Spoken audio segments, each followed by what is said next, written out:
Est-ce qu'il restera une légende de la politique, Sébastien Lecornu, s'il parvient à faire face, oui, bah écoute, s'il parvient à faire face à la journée de contestation d'après-demain jeudi, ça va être compliqué, ça va être difficile. Ça risque d'être fort, de tanguer pour le pouvoir en place. On annonce plus de 400 000 manifestants, on annonce des défilés partout dans le pays. Est-ce que ce sera le chaos jeudi? Déjà, on va regarder ce qui se passe dans les transports avec Nicolas Coadou, qui est en direct du ministère des Transports pour BFM TV. Qu'est-ce qui est attendu, Nicolas? Une journée complexe, pour reprendre les mots du ministre des Transports, Philippe Tabarot, qui a égrené les trains et les métros qui seront présents ou plutôt absents dans la journée. Pour vous résumer ça rapidement, du côté des TGV, ça va plutôt bien puisqu'il y en a 9 sur 10 qui devraient circuler. Pour les intercités, seulement un train sur 2 et 3 TER sur 5. En revanche, à Paris, ça va être plus compliqué avec le réseau RATP. Alors, il y a les lignes automatiques, la 1, la 4, la 14, qui devraient circuler à peu près normalement. Sur toutes les autres lignes, prévoir de très grandes perturbations, notamment autour des heures de pointe. Le ministre qui appelle, si possible, les usagers à tenter de différer les déplacements pour ne pas se retrouver dans les perturbations, et éventuellement faire du télétravail. En tout cas, le ministre a bien insisté sur le fait que ce mouvement ait bien plus d'ampleur, du moins du point de vue des transports, que ce qu'on a pu voir lors du 10 septembre dernier. Je vous propose de l'écouter au micro de Caroline Bertolino. Un petit mot, même un mot important. La RATP qui prévoit un trafic beaucoup plus perturbé que jeudi dernier sur l'ensemble du réseau. Et nous invitons bien sûr les voyageurs qui en ont la possibilité de privilégier le télétravail ou différer un certain nombre de déplacements par rapport à ces situations. Il y avait aussi cette inquiétude qui planait autour du trafic aérien notamment. Le ministre s'est voulu plutôt rassurant. Il a rappelé que le syndicat de contrôleurs aériens avait levé son appel à la grève. Il ne devrait donc pas y avoir tant de perturbations que ça sur le réseau aérien, si ce n'est quelques perturbations peut-être dans les aéroports du Sud. Ça restera à préciser. Il a bien sûr expliqué que la SNCF, la RATP et les compagnies aériennes détailleront dans les jours à venir les perturbations avec plus de précision. Nicolas Coadou, voilà, avec Caroline Bertolino en direct du ministère des Transports. Service police-justice de BFM TV. Donc, si on fait déjà une perspective d'ici après-demain, à combien de cortèges faut-il s'attendre? Quelle mobilisation Donc la particularité, c'est que c'est plus organisé et plus structuré que la semaine dernière où on avait des mouvements un peu sporadiques et spontanés. Et là, la mobilisation pourrait être le double des premières estimations. Dans un premier temps, on nous avait dit 400 000 participants et là, on est plutôt sur une fourchette de 800 000 participants. Donc une participation assez haute, plus de 250 rassemblements recensés dans toute la France. Et puis, quand même, une crainte de débordement, on l'a déjà dit, mais en marge des cortèges syndicaux avec la mouvance ultra-gauche. Le ministre de l'Intérieur a envoyé, comme à son habitude, un télégramme au préfet où il demande la plus grande fermeté. Bon, jusque-là, rien de très nouveau dans l'efficacité, dans la rapidité, dans la mobilisation, mais avec une crainte quand même de sabotage, dégradation et d'éventuels blocages la nuit précédente, c'est-à-dire la nuit de mercredi à jeudi, raison pour laquelle la cellule de crise interministérielle va être activée dès mercredi soir et qu'on aura a priori un dispositif des forces de l'ordre sensiblement identique à celui de la semaine dernière, 80 000 personnes mobilisées. Julie Fuara, vous êtes avec nous, vous êtes représentante du syndicat solidaire, secrétaire nationale à l'Union syndicale solidaire. On parle d'une journée noire dans les transports, notamment dans le métro parisien. Alors effectivement, nous on se pose même la question de savoir comment on va se rendre à la manifestation. On en parlait tout à l'heure, on se disait oui, ça va être, faut qu'on réfléchisse comment on va se rendre à Bastille. Voilà, donc. Oui, parce qu'on le précise, le nouveau trajet c'est Bastille République Nation, c'est ça. Et pas le trajet ordinaire. Qui n'est pas Bastille République Nation, ouais. C'est-à-dire que ça fait un Z. Bastille, attendez, le trajet, pardon. C'est ça, Bastille République Nation. Oui, c'est un compromis en fait qui a été fait au syndicat via le préfet de police. C'est parce qu'en fait, on s'attend à vraiment beaucoup de monde et que il faut que tout le monde puisse manifester et que si on faisait juste Bastille République, oui c'est ça, Bastille c'est très République court. Nation, exactement. Donc voilà, donc Bastille République Nation, que tout le monde se déploie, que ça passe et un ensuite peu on revient à Nation. Bon, mais pourquoi autant de mobilisation selon vous? Alors, bon, déjà, les annonces de cet été ont créé vraiment... le plan Bayrou. Le plan il n'est plus là. Enfin, François Bayrou n'est plus là et son plan non plus.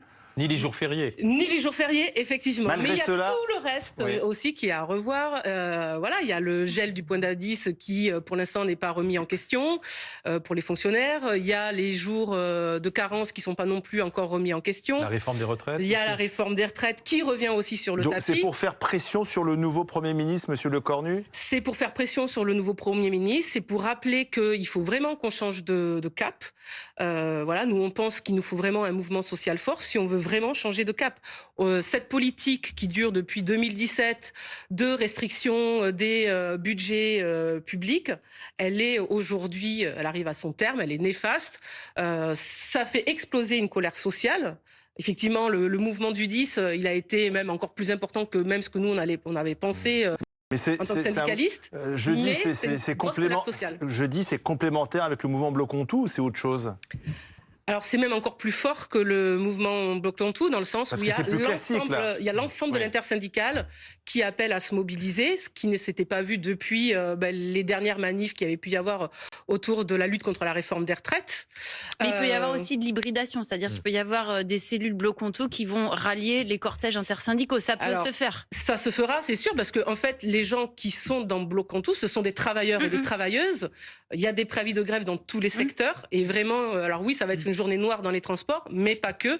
Il y a la culture qui se mobilise, il y a les collectivités territoriales, il y a l'éducation. Les pharmaciens, j'ai vu aussi. Les pharmaciens qui sont aussi mobilisés, alors sur d'autres revendications. C'est rare de voir les pharmaciens et les cheminots ensemble. Ils tireront le rideau pour bon nombre de leurs officines. Oui, bien sûr. Mais Marie Chantret, on aurait pu penser que le départ de François Bayrou allait calmer les choses. Le fait que Sébastien Lecornu annonce qu'on retire ces fameux 2 jours fériés travaillés, qu'on rentre dans une nouvelle phase de négociation où on va plutôt regarder vers la gauche, tout ça, non, en fait, c'est plutôt une forte mobilisation qui est attendue jeudi. Oui, il ne suffit pas d'invoquer la rupture sur le fond et la forme pour contenter la rue et les manifestants, certainement pas.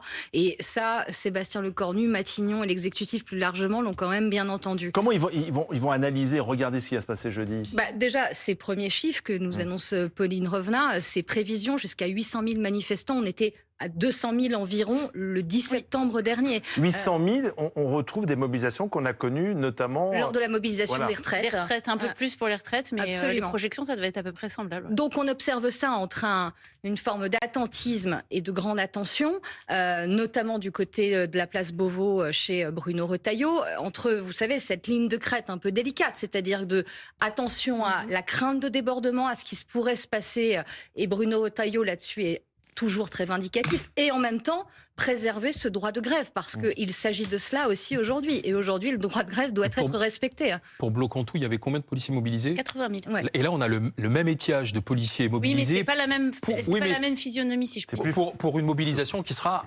4 fois plus importante. Qui sera visiblement plus encadrée, parce que c'est très intersyndical, parce que souvenez-vous, les syndicats, ils ont aussi leur service d'ordre propre, et ce qui va être compliqué, c'est les dispersions, vous le savez, avec la mouvance ultra-gauche. Il y a quand même une crainte sur la présence de Black Bloc. Voilà, c'est ce que je disais, la mouvance notamment, alors pas seulement à Paris, mais aussi à Rennes, à Toulouse. Donc ça veut dire qu'il y a aussi cette crainte de la part des autorités d'un basculement dans la violence en fin de manif. C'est assez classique, des craintes d'infiltration dans les cortèges. Vous savez, leur technique, c'est assez sophistiqué. On les a assez peu vus la semaine dernière. Pour l'instant, mais là, certains peuvent se vêtir, se dévêtir, se remettre en situation dans les cortèges. Très vite, d'où la rapidité et la mobilisation qui est demandée à toutes les forces de l'ordre par Bruno Retailleau. Il faut effectivement éviter que ces cortèges ne soient gangrénés par ce qu'on appelle les Black Blocs. Alors 800 000 manifestants attendus jeudi, une journée quand même de mobilisation très importante prévue, avec des perturbations à prévoir, notamment dans le secteur des transports, les enseignements politiques à en tirer, la pression qui est sur le Premier ministre Sébastien Lecornu, j'allais dire du gouvernement. Pour moi, c'est un gouvernement démissionnaire. On ne sait pas qui sont les nouveaux entrants ou sortants du gouvernement. On va continuer d'en parler dans un instant avec Guillaume Daré, avec Jonas Haddad, porte-parole adjoint des Républicains, et Sophie Tallier-Polian, elle est députée écologiste et sociale du Val-de-Marne. Des centaines de cortèges attendus jeudi à travers le pays lors de la grande journée de mobilisation du 18 septembre. Un potentiel de 800 000 personnes qui devraient descendre dans la rue pour dire non au gouvernement, non aux mesures budgétaires attendues. Sophie Tallier-Polian, vous êtes députée écologiste et sociale du Val-de-Marne. L'objet politique de cette manifestation, quel est-il alors ? Alors, pour les organisations syndicales, elles appellent à la mobilisation sur un certain nombre de revendications qui, je crois, sont assez claires, qui sont l'abrogation de la réforme des retraites, l'augmentation des salaires, etc. Vous marchez jeudi, vous y serez ou pas ? Oui, bien sûr, j'y serai en soutien à cette démarche des organisations syndicales parce que nous considérons que, visiblement, M. Macron n'a pas entendu les raisons profondes de la chute de M. Bayrou et du rejet de cette politique menée depuis maintenant 8 ans par les Françaises et les Français. Donc je pense que c'est aussi démocratiquement, paisiblement au mouvement social, à tous les citoyens et citoyennes, de venir exprimer ce refus de la poursuite de cette politique et la mise en œuvre des propositions qui sont quand même sur la table, taxe Zuckman, etc. Bien sûr, mais vous ne croyez pas à la rupture promise par Sébastien Lecornu et puis le fait qu'il va recevoir demain le Parti Socialiste et qu'il a visiblement envie de se tourner vers la gauche pour former ce nouveau budget ? Alors visiblement, il ne reçoit pas que le Parti Socialiste, les écologistes, les communistes, voilà, de manière tout à fait logique, vont aller rencontrer le Premier ministre. Pour l'instant, le Premier ministre a prononcé le mot de rupture. Mais il n'en a montré aucunement... Si, il a supprimé les 2 jours fériés. Alors, c'était une demande de payés. M. Vauquier. Donc il a juste consolidé le socle commun, appelé comme tel, c'est-à-dire l'alliance entre... Voilà. Donc, mais c'est pas, je dirais, c'était une demande d'absolument la totalité quasiment de la population. C'était d'ailleurs, certains l'ont dit, une forme de mesures lancées comme ça pour pouvoir être mieux retirées après. Pression. Donc pour nous, évidemment, aucun acte de rupture réelle n'a été posé pour l'instant. Votre attente politique, c'est quoi ? C'est que le pays soit bloqué, que le Cornu s'en aille, que Macron dise « je démissionne ». C'est ça votre attente politique ? Mon attente politique, c'est que la démocratie s'exprime. Et les manifestations... Ça, c'est dans les élections non, qu'elle s'exprime. Mais non, monsieur, les manifestations, les grèves, les appels par les organisations font bel et bien partie des outils de la citoyenneté pour exprimer des opinions, pour exprimer des revendications. Et c'est ce que nous ferons tranquillement jeudi. Jonas Haddad est avec nous également, le porte-parole adjoint des Républicains. Quel est votre regard sur, pas dans la rue, jeudi, sur cette forte mobilisation de jeudi ? Ça sera une manifestation de gauche ? J'ai analysé avec précision le communiqué de presse de l'intersyndicale. Et en le regardant, effectivement, ils font encore état du plan Bayrou. Donc j'ai l'impression que cette manifestation est à contretemps, puisqu'effectivement, on ne sait pas ce qui va se passer. Les 2 jours fériés, ça a été supprimé, donc on y renonce. Et je vois dans le communiqué de presse plusieurs choses qui m'ont étonné, je dois vous le dire. On dit qu'on va se battre pour les retraites. A priori, j'ai pu comprendre que l'objectif, c'était de défendre les travailleurs. Les gens qui sont en retraite ne sont plus des travailleurs. On dit qu'il faut davantage taxer les ultra-riches en mettant en place la taxe Zuckman. Ce matin même, tout le secteur de la tech, des nouvelles technologies, dit « Attention, si vous mettez en place cette taxe Zuckman, c'est 1 million d'emplois en moins ». J'ai entendu dire également dans ces manifestations que potentiellement, on voulait faire en sorte qu'il y ait moins d'entreprises qui ferment. Or, tous les chefs d'entreprise demandent aujourd'hui qu'on baisse les impôts car on a un record de faillite. Ce que je ne comprends pas, c'est qu'en fait, on est dans une forme de folklore ici, qui consiste à dire on va manifester pour des réformes qu'on ne connaît pas. 800 000 personnes, c'est un folklore ? Oui, non, mais pourquoi je vous dis que c'est une forme de folklore ? Pourquoi je vous dis que c'est une forme de folklore ? Parce que c'est une façon de dire, peu importe ce qui se passera, nous ne serons pas contents.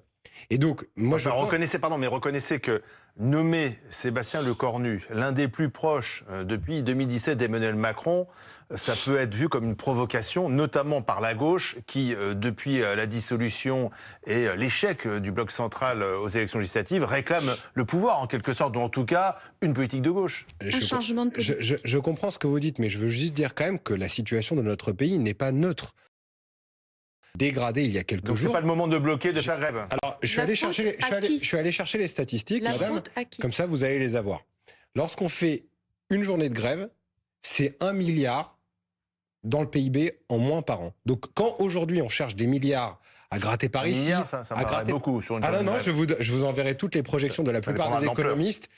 1 milliard par jour sur l'impact d'une grève. Donc je veux bien, madame, que... vous soyez là en train de débattre du trajet entre République et Bastille en parlant potentiellement du droit du travail. Moi, ce dont je veux parler, et c'est par là que je termine, c'est du droit au travail. Parce que si on taxe en permanence les TPE, les PME que vous appelez les patrons, si on leur met en permanence des boulets, si on continue à les taxer davantage, eh bien c'est ceux qui créent de l'emploi. Et demain, vous manifesterez encore plus parce que l'emploi sera encore davantage détruit parce que vous leur aurez mis encore plus de taxes sur la tête. Est-ce que vous êtes interpellé directement, Julie Fédora, pour Solidaire? Sans les travailleurs et les travailleuses, il n'y a pas de production, donc il n'y a pas de création d'emploi aussi. Oui. Il y a aussi ça à prendre en compte. C'est réciproque. Voilà. Mais moi, ce que j'appelle, c'est que vous ayez un peu de considération pour ceux qui créent de l'emploi. Il y a quand même 211 milliards d'euros qui sont donnés chaque année aux entreprises sans aucune contrepartie. Madame, vous le savez que c'est faux. Donc ça, pour nous, c'est quelque chose qu'on dénonce aussi. Madame, il faut des contreparties quand on donne des subventions, quand on aide des entreprises, on exige des contreparties. Madame, vous exigez, dites la vérité. Il y a 211 milliards qui sont donnés aux entreprises, mais à côté de ça,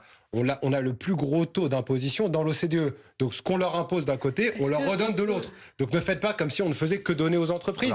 C'est d'une mauvaise foi. Guillaume, ce que je peux vous dire. Quels sont les enjeux politiques de cette journée de jeudi? D'après les échanges qu'on peut avoir avec l'entourage du Premier ministre, il y a une volonté de ne surtout pas braquer les organisations syndicales. C'est-à-dire qu'il y a une distinction qui est clairement faite du côté de Matignon entre ce qui s'est passé le 10, qui par certains est décrit comme illégal, entre guillemets, et ce qui va se passer jeudi, qui est décrit comme parfaitement légal, relevant des mouvements sociaux. Et évidemment, Sébastien Lecornu va regarder ça de très près.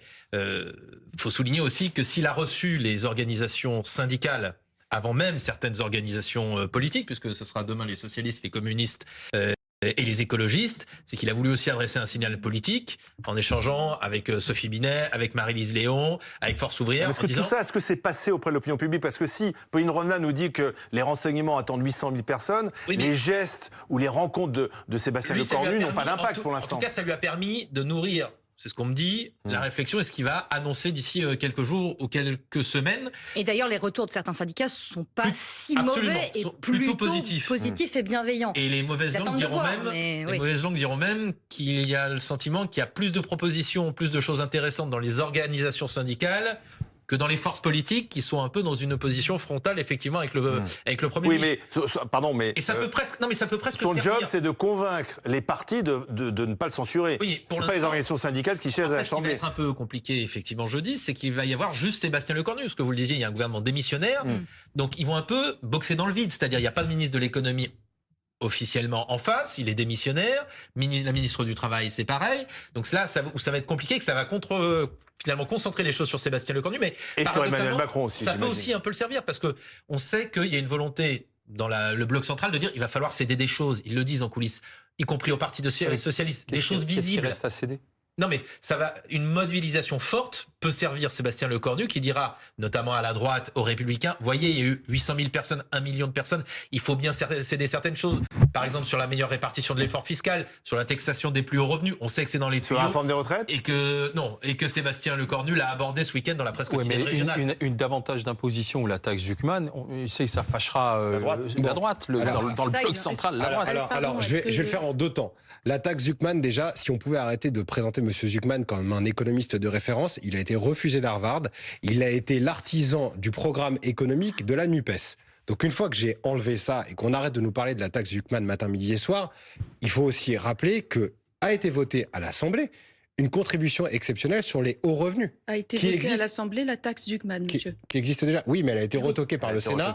Et ça s'appelle la démocratie. Vous voyez, donc vous dites qu'elle n'est pas revenue à l'Assemblée. L'Assemblée nationale, monsieur, pardonnez-moi, est la plus représentative, a une légitimité. C'est d'ailleurs la raison pour laquelle ça doit faire plaisir aux sénateurs, ce que vous dites. C'est elle qui a le dernier mot dans notre Constitution, monsieur, sachez-le. Pour le coup, par exemple, la taxe Zuckman est effective. Et donc, vous venez d'insulter monsieur Zuckman, ce que je trouve totalement hallucinant. Je ne l'ai pas insulté. Monsieur Zuckman est un économiste reconnu. De nombreux économistes viennent en soutien de ses propositions. C'est faux. C'est une fake news. Ce n'est pas une fake news. Il est très contesté. Il est très contesté par d'autres économistes. Tous les économistes sont... Mais il est très engagé. C'est un militant aussi, c'est pour ça. C'est un économiste. Non, c'est ton directeur de thèse, était M. Thomas Piketty, et il a été refusé d'Harvard pour ses biais idéologiques. Vous pouvez contester la réalité. Non mais attendez, quelles sont les lignes rouges de la droite ? Parce que pour l'instant, M. Lecornu tente de séduire notamment les socialistes pour faire passer son budget, qu'on ne connaît pas encore d'ailleurs dans le détail. Et vous avez des lignes rouges précises? Alors, taxe Zuckman? Non, moi je ne parlerai pas de ligne rouge, je dirais plutôt qu'il faut se confronter à la réalité. Quand on parle tout à l'heure de la réforme des retraites, aujourd'hui les retraites c'est 388 milliards dans le budget de l'État.